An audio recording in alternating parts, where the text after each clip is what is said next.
श्री हेमचंद्र सूरी जी ने प्रारूपित किया है। ये सभी बोल जीवन के आचार विचार व्यवहार को अच्छा बनाने वाले हैं और काफी सूत्र ऐसे हैं जो हमारे व्यवहारिक जीवन में संबंध रखते हैं। आज का एक नया सूत्र है, त्यजन अनप्लुतम स्थानम, अर्थात ये कहा है कि गृहस्थी व्यक्ति जो है ऐसे स्थान का त्याग कर दे जहां उपद्रव है, दंगे हैं, फसाद है, बीमारियां हैं। ऐसे नगर गांव शहर कस्बे का त्याग कर दे और ऐसी जगह जाकर के बसे जो निरुपद्रव है, जहां दंगे फसाद नहीं है, शांत है, अच्छा नगर है, वहां जाकर के निवास करे। स्वाभाविक सी बात है कि रोज रोज जहां अशांति हो, कलह हो, कलेश हो, ऐसे स्थान को छोड़ देना ही हितकारी है। आप और हम ऐसा देखते हैं, सुनते हैं कि भाई इसमें क्या फर्क पड़ जाता है, इसमें क्या चेंज आ जाएगा, जो है सो है, उसे फेस करो, क्या नगर छोड़ना, क्या घर छोड़ना, क्या गांव कस्बा छोड़ना। किंतु इसके साथ अनेक समस्याएं जो हैं वो जुड़ी हुई हैं। आपका मोहल्ला है, नगर है, प्रांत है, देश है, और मान लो वहां पर अराजक तत्व हैं, आपराधिक तत्व हैं, तो क्या आप सुरक्षित हैं? कोई भी धमकी देने आ जाएगा, कोई भी चाकू रिवॉल्वर दिखाने आ जाएगा, आपको लूटेगा, पीड़ित करेगा, परेशान करेगा। जहां पर अशांति है तो ये गारंटी नहीं है कि आपकी संस्कृति और वो धर्म के लिए अनुकूल जगह है, इसकी कोई गारंटी नहीं है। आज वो अराजक तत्व आपसे कहेंगे कि भाई आप अपने धर्म को मानना छोड़ दो, आपको ये नहीं करना, वो नहीं करना, आरती नहीं करनी, पूजा नहीं करनी, तिलक नहीं निकालना, फला कपड़ा नहीं पहनना, ऐसा नहीं करना, वैसा नहीं करना। आपको कितनी पीड़ा होगी। जो संस्कार आप अपने पूर्वजों से लेते आ रहे हैं उन पर ग्रहण लग जाए, वो ही संकट में आ जाए, आपको बड़ी तकलीफ होगी।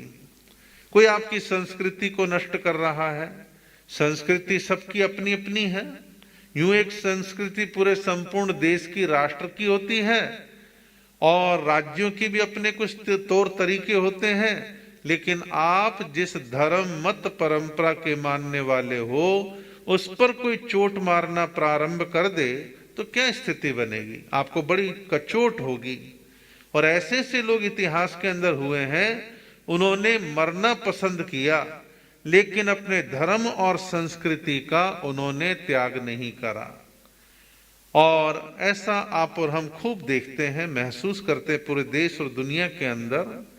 जहां जीवन पर संकट आ जाए, हिंसा होती हो, कब आपके घर में कोई अपराधी धमक देने आ जाए, धमकी देने आ जाए और आपके साथ कोई दुर्घटना घट जाए, तो आप उस शहर में रहना पसंद नहीं करेंगे, फौरन छोड़ देंगे। आप देखिए, पूरे विश्व में चर्चित विषय है तिब्बत का। तिब्बत के तिब्बती लोग, उनकी अपनी संस्कृति है। सभी अधिकांश तिब्बती लोग बौद्ध धर्म से जुड़े हुए हैं। जब चीन की सरकार ने देखा, क्योंकि वो लोग कम्युनिस्ट हैं, कम्युनिस्ट धर्म वर्म को कोई ज्यादा मानते नहीं, आत्मा को नहीं मानते, कर्म को नहीं मानते, लोक पर लोक को नहीं मानते, नास्तिकवादी हैं। उन्होंने देखा कि तिब्बती लोग ज्यादा धर्म करते हैं और पूरी तरह से हमारे देश के अनुशासन को नहीं मानते। उन्होंने उनके ऊपर कई प्रकार के आघात करने प्रारंभ करे। उनके धर्म ग्रंथों पर संकट आने लगा, नष्ट करने के काम होने लगे, बौद्ध मठों को नुकसान पहुंचाने लगे, उनकी प्राचीन चित्रकारी कलाकारी को नष्ट करने लगे और चीन का जो अपना स्वयं का कल्चर है उसको थोपने लगे। जब हम एक दूसरे पर अपना कल्चर थोपने का आग्रह करते हैं, वो गलत हो जाएगा। आपको कोई ये आके धमकाए कि आप जैन हो और सवेरे सवेरे आप क्या एक दूसरे को जय जिनेंद्र बोलते, कोई जय जिनेंद्र नहीं कहना, आपको गुड मॉर्निंग ही कहना है, आपको प्रणाम ही कहना है, आपको नमस्कार ही कहना है, आपको फला फला शब्दों का ही यूज करना है, आपको तकलीफ होगी। ऐसे कोई दूसरे को हम कहें तो उसको तकलीफ होगी। इसमें एक फ्लेक्सिबिलिटी रहनी चाहिए कि भाई ठीक है, आपकी जो संस्कृति है, आपका जो प्रचलन है, आपका जो धर्म है, आपकी जो मान्यता है, आप उसका पालन करें, हम उसमें किसी प्रकार की कोई डिस्टरबेंस पैदा नहीं करेंगे। ये जो चीज है, इससे संस्कृतियों का विकास होता है। संस्कृतियों के विकास का मतलब ये नहीं सुधार नहीं होता, सुधार भी होता है। गलतियां हो गई 50 साल 100 साल पहले, अगली पीढ़ी वाले उसको सुधार देते हैं, फिर वो संस्कृति का एक हिस्सा बन जाता है, अंग बन जाता है। तो इस प्रकार बौद्ध लोगों के साथ तिब्बत के अंदर जुल्म हुए, तो रातों रात भाग करके दलाई लामा हमारे देश में आए। पंडित जवाहरलाल नेहरू ने उस समय की नजाकत को देखा और भारत में उनको शरण दी। और प्रणाम ये कि आज बौद्ध लोग भारत में अपने आप को, तिब्बती लोग कहूं, बौद्ध लोग नहीं, तिब्बती लोग अपने आप को बहुत सुरक्षित महसूस कर रहे हैं। बाकायदा उन्होंने जो है हिमाचल प्रदेश के अंदर धर्मशाला जिले मैकडोलगंज कोई नाम है, वहां अपनी एक तरह से अघोषित राजधानी बना रखी है। उनके ऑफिस हैं, अपने धर्म संस्कृति का काम करते हैं। और आप कल्पना करो, पंडित जवाहरलाल नेहरू के समय से वो लोग यहाँ पर कितने उनके नए बच्चे पैदा हुए हैं और अपने वही चोगे पहनना, वही अपनी भाषा सीखना, भारत में रहते हैं। तो कितना एक शांत तरीके से भारत में अपना काम करते हैं, व्यापार करते हैं, पढ़ाई करते हैं। तो कहने का मतलब ये है कि जहां अन्याय, अत्याचार है, जुल्म है, उपद्रव है, वहां कौन रहना पसंद करेगा? कोई रहना पसंद नहीं करेगा। हालांकि पूरे देश और दुनिया के अंदर दलाई लामा ने शांत तरीके से, अहिंसात्मक तरीके से भरपूर प्रयत्न करें कि हम चीन की सरकार को मानने के लिए तैयार हैं, लेकिन आप हमारे धर्म और संस्कृति पर आघात ना करें तो वापस हम तिब्बत में आने के लिए तैयार हैं। अब वहां के जो बच्चे खुचे तिब्बती, उनको उन्होंने डरा के, धमका के, परेशान करके अपने पक्ष में करने का काम उन्होंने कर लिया। और दलाई लामा का साहस देखो, धैर्य देखो। वो कहते हैं कोई बात नहीं, समय कुछ भी लगे, दिन पलटते हैं, हम आशा पालते हैं कभी समय आएगा और हम वापस अपने तिब्बत जाएंगे। जाएंगे नहीं जाएंगे भविष्य के गर्भ में है, लेकिन एक आशा उनको बंधी हुई है। तो यहाँ जो मूल मेरा सारा कहने का भाव ये है कि वो व्यक्ति ऐसे स्थान को छोड़ दे। आचार्य हेमचंद्र सूरी कह गए 1000 साल पहले, वो कह रहे हैं कि जहां अशांति है, हिंसा है, अत्याचार है और पीड़ा और परेशानी है, ऐसे स्थान को छोड़ के शांत और अच्छे स्थान पर पहुंचने का भाव रखना चाहिए। हमारे यहाँ पर शास्त्रों में एक शास्त्र का नाम है राय प्रसेनीय सूत्र। राय प्रसेनीय सूत्र में ये वर्णन प्राप्त होता है कि चित्त नाम का एक मंत्री था। किसका मंत्री था वो मंत्री था राजा प्रदेशी का। तो चित्त मंत्री जो है एक बार केसी कुमार श्रवण के चरणों में गए तो किसी और काम से थे, लेकिन मालूम पड़ा तो वहां दर्शन वंदन नमन करने के लिए केसी कुमार श्रवण के पास चले गए। तो उन्होंने वहां पर केसी कुमार श्रवण को निवेदन करा, विनती करी कि आप श्रावस्ती नगरी पधारो ना, दर्शन दो, धर्म उपदेश दो, श्रावस्ती में आओ। आप लोग भी कहीं रिश्तेदारी में गए हैं, मालूम पड़े कि कोई साधु साध्वी विराजमान है, तो आप भी दर्शन करने चले जाते हैं। वहां के संघ ने बेशक विनती ना करी हो, लेकिन आप स्वाभाविक अपने अधिकार से कहते महाराज कभी वहां पधारें, कृपा करें। ठीक है, चातुर्मास की विनती का एक हक अधिकार संघ का होता है, लेकिन क्षेत्र फरसना की विनती तो स्वतंत्र रूप से कोई भी कर सकता है, इंडिविजुअल व्यक्ति भी कर सकता है। तो इस प्रकार उन्होंने उनको वहां पधारने की विनती करी। विनती सुन ली तो केसी कुमार श्रवण ने चित्त मंत्री को एक बात कही कि चित्त एक बात बतलाओ, एक बहुत सुंदर उद्यान है, बगीचा है, फलदार वृक्ष लगे हैं, जगह जगह सुंदर फूल खिले हुए हैं, मंद मंद हवा बह रही है और उद्यान में कोई व्यक्ति घूमने के लिए जाए या पशु पक्षी कोई घूमने के लिए वहां पर विचरण करे और वहां झाड़ियों की आड़ में कोई शिकारी बैठा हो और देखते के साथ ही तीर चलाए सामने वाले को मार डाले, तो क्या ऐसे उद्यान में, ऐसे बगीचे में जाना क्या सही है, क्या सुरक्षित है? तो इस बात को सुनकर के केसी कुमार जी से चित्त मंत्री ने कहा कि नहीं, वो जगह सुरक्षित नहीं है, वहां नहीं जाना चाहिए। तो अपनी बात को स्पष्ट करते उन्होंने कहा कि इसी प्रकार हे चित्त मंत्री, तुम्हारी नगरी भी ऐसी ही है। तुम्हारी नगरी का राजा, परदेसी राजा, नास्तिक है, आत्मा को, धर्म को, साधुओं को मानता नहीं है, लोगों पे जुल्म करता है, अन्याय करता है, अत्याचार करता है। आप बताओ कि वहां जाने से क्या फायदा? हम गए तो क्या हमें गारंटी कि हमारा जीवन सुरक्षित रहेगा? तो इस बात को सुन के चित्त मंत्री को विचार तो आया कि हाँ, कि केसी कुमार श्रमण सही कह रहे हैं, लेकिन आगे चल करके ऐसा प्रसंग प्राप्त होता है कि उस मंत्री की चतुरता के द्वारा उस राजा प्रदेशी को एक परिवर्तन प्राप्त होता है और वो किसी तरह केसी कुमार श्रमण के दर्शन करता है, अपने प्रश्न, अपनी जिज्ञासा, अपने विचार वो रखता है और केसी कुमार श्रमण आत्मा को लक्ष्य में रख करके बहुत तरह की बातें उसको बतलाते हैं और अंततः वह आत्मा को, धर्म को, संतों को मानने के लिए तत्पर हो जाता है। मानने ना मानने के विषय को फिलहाल छोड़ दो। बात क्या है यहां पर?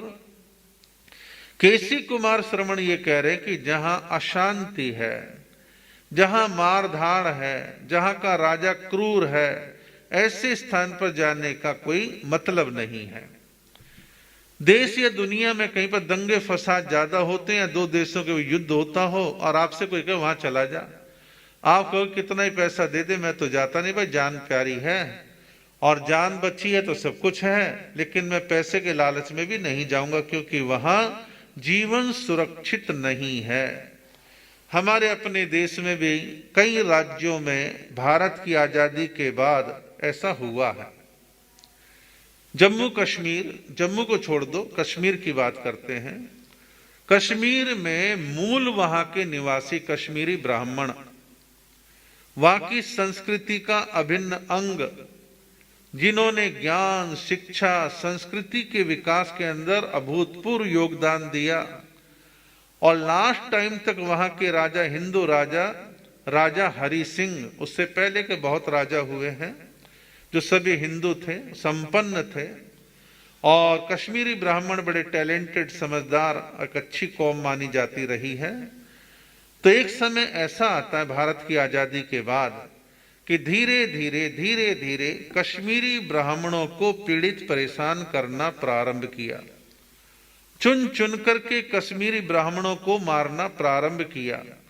डर, भय, दहशत का माहौल ऐसा पैदा कर दिया कि मस्जिदों से अनाउंस होने लगा, जान प्यारी है तो घाटी छोड़ दो, जान प्यारी तो घाटी छोड़ दो। लोग अपने भरे मकानों को छोड़ करके दबादब कोई जम्मू आ गया, कोई पंजाब आ गया, कोई दिल्ली आ गया। अब बताइए कि जहां गोलियां चलती हो, धमकियां मिलती हो, अपहरण होता हो, मर्डर होते हो, वहां रहना चाहेगा कोई व्यक्ति? कोई वहां पर रहना पसंद नहीं करेगा। हालांकि पिछले 30-40 सालों के अंदर कश्मीरी ब्राह्मण देश के जिन भी हिस्सों में गए, बड़े शांत तरीके से रहे। सरकारों ने उनकी उतनी सहायता नहीं करी जितनी करनी चाहिए थी। वो अपने बलबूते पर अपने अगली पीढ़ी के बच्चों को पढ़ा के, लिखा के, मेहनत करके, काम करके, जैसे तैसे उन कैंपों में, शरणार्थी कैंपों में जाकर के रह के अपने आप के जीवन को उन्होंने व्यवस्थित बनाया है। और आज उनको कहो भी आप श्रीनगर चलो, आप कश्मीर चलो, वापसी पहुंच जाओ, उनके मकानों पे कब्जे हो चुके हैं। उनके बहुत से धर्म स्थलों को बर्बाद कर दिया गया है, और आज जिन शहरों में वो सेट हो गए वहां को क्यों छोड़ेंगे। तो कहने का मतलब ये है कि आतंक, भय, डर, हिंसा, आदमी ऐसे स्थान को छोड़ देता। और यही बात 1000 साल पहले उस आचार्य ने कही है। अफगानिस्तान में, काबुल के अंदर, अफगानिस्तान के अन्य हिस्सों में पिछले 30-40 सालों से लगातार हिंसा है, बर्बादी बर्बादी बर्बादी। और तालिबानी केवल अपना ही बातें थोपना चाहते हैं कि बुरखे बिना बाहर आए तो हम यूं कर देंगे, स्कर्ट पहन के तो पांव में गोली मार देंगे, लड़कियां पढ़ने गई तो उनको मार देंगे, उनके स्कूलों को उजाड़ देंगे। ये क्या बदतमीजी है। तो इस प्रकार के हमले पूरे देश और दुनिया में होते हैं। तो अफगानिस्तान बर्बाद हो ही गया लगभग। ये तो भारत, अमेरिका, कुछ देशों ने सहायता देके येन केन प्रकारेण काम चला, उनका इंफ्रास्ट्रक्चर किसी तरह बचा रखा है। सीरिया के अंदर आपने और हमने पिछले कुछ सालों में देखा कितनी बर्बादी हुई है क्या झगड़ा, सिया सुन्नी, कुछ अमेरिका की टांग। तो परिणाम है कि बड़े बड़े बम विस्फोटों में बड़ी बड़ी बिल्डिंगें सब ध्वस्त हो गई, सबके हालात खराब कर दिए। लोग शरणार्थी बन करके इधर उधर भाग रहे हैं, जान बचा रहे हैं। हमारे देश में पंजाब ने भी लगभग 15 साल आतंकवाद को झेला। चुन चुन करके वर्ग विशेष के लोगों को मारना प्रारंभ हुआ। लेकिन पंजाब के अंदर वहां की स्थानीय हिंदू और सिख लोगों ने, सिख भी अपने हिंदू समाज का अभिन्न अंग है, दोनों बड़ी यूनिटी के साथ, प्रेम के साथ, समर्पण के साथ बने रहे तो आतंकवादी फेल होने लगे। और मैं औरों की तो नहीं कहता, लेकिन हमारे बहुत सारे जैन परिवार आतंकवाद के भय से भयभीत होकर, जिनके परिवारों में कुछ लोग चले भी गए, तो वो लोग हरियाणा और दिल्ली में आना प्रारंभ कर दिया काम धंधे की तलाश में। बहुत सारे आए तो सेट हो गए, कुछ सेट नहीं तो वापसी चले गए शांति होने के बाद। ये जो विस्थापन है, नगर, गांव, शहर, कस्बे, राज्य छोड़ने पड़ते हैं। कौन आसानी से छोड़ता है? मजबूरी में छोड़ते हैं। जब चारों तरफ गोलियां चलती हैं, हिंसा होती है, मारधाड़ होती है, तब ऐसा होता है। आसाम के अंदर काफी समय तक वर्ग संघर्ष चलता रहा। बांग्लादेशी शरणार्थी और स्थानीय जनता के बीच, और कुछ बाहर के लोगों को लेकर के, जो हिंदुस्तान के थे लेकिन बाहर के कहलाते, उनको लेकर के वहां भी हिंसा का दौर दौरा चला। कभी कुछ लोग दूसरे पर हमला करते थे, बीच में पुलिस और प्रशासन इनकी तरफ से कुछ होता था। तो ये हिंसा का दौर चला। और मैं औरों की तो नहीं कहता, जो मारवाड़ी जैन लोग थे, काम धंधे व्यापार के लिए काफी समय से रह रहे थे, उन्हें छोड़ छोड़ करके अपने प्रांतों में वापसी आना पड़ा। कोई साउथ में गया, कोई इंदौर वापसी आ गया, कोई मारवाड़ वापसी चला गया, क्योंकि उनके वही खाते जला दिए, दुकानें जला दी, धमकियां मिलने लगी, फिरौतियां मांगने लगे। तो आदमी भयभीत होकर भागेगा नहीं तो क्या करेगा। इस प्रकार का आसाम में भी हमने देखा।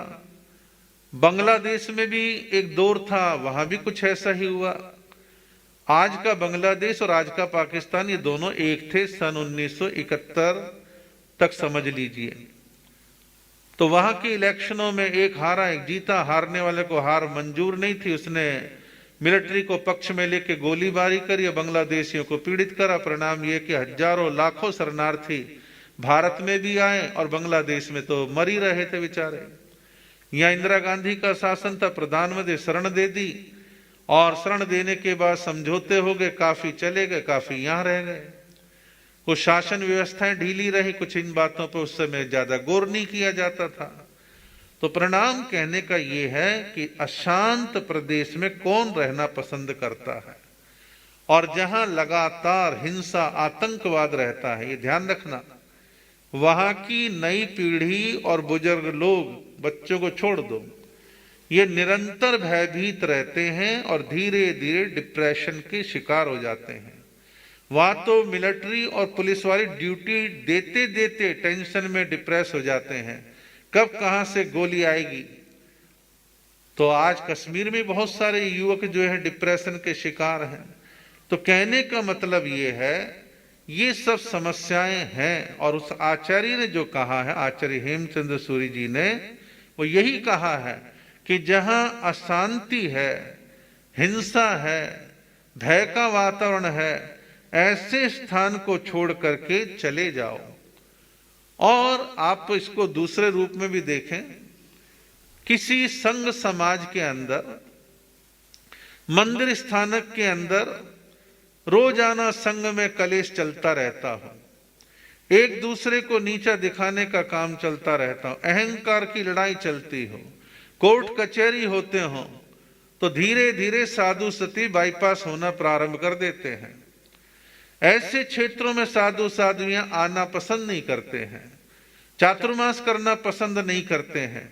आवश्यकता है कि हम बड़े आतंकवाद की अपेक्षा ये जो हम वैचारिक आतंकवाद संघ समाजों में फैलाते हैं, इन्हें भी ठीक करने की आवश्यकता। ये भी किसी प्रकार का एक आतंकवाद ही है। तो इससे हमारे को अपने संघ समाजों को बचाना चाहिए। तो कहने का मतलब ये है कि आचार्य का जो संदेश तब कहा था वो आज भी सत्य है और हमेशा सत्य रहने वाला है। छांदोग्य उपनिषद के अंदर एक वर्णन आता है कि कई देश का एक राजा था अश्वपति। तो राजा अश्वपति का जो जनपद था, जिसे आज जिला कहते हैं, डिस्ट्रिक्ट कहते हैं, आज भी यूपी में जिले को जिला ना के जनपद कहते हैं।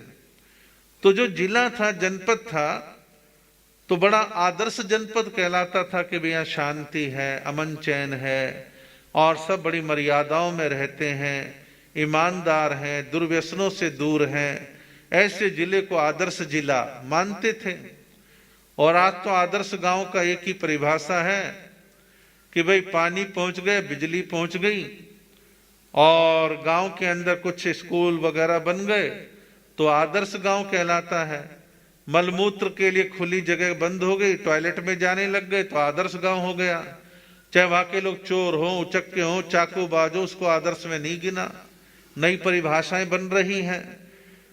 आप देखिए, गौर करें, छांदोग्य उपनिषद के उस राजा की बात को आप देखें कि वो अपने जनपद को सभी लोग आदर्श मानते हैं।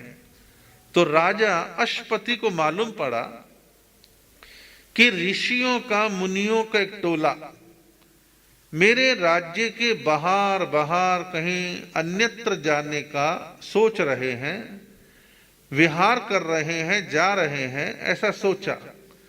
तो राजा अश्वपति उन ऋषियों, साधुओं, मुनियों के पास जाता है, विनती करता है, निवेदन करता है, प्रार्थना करता है, चरण वंदन करता है, कहता है मेरे राज्य को, मेरे जनपद को, मेरे जिले को आप छोड़ करके ना जाएं। क्यों ना जाएं? वो कहता है मेरे देश में ना तो चोर व शराबी हैं, मेरे देश में, मेरे राज्य में ना तो चोर हैं, ना शराबी हैं, ना कंजूस है, ना कृपण है। कंजूस कृपण एक ही बात है। ना कंजूस है, ना कृपण है, यानी सब उदार दृष्टि वाले हैं, उदार हृदय वाले हैं।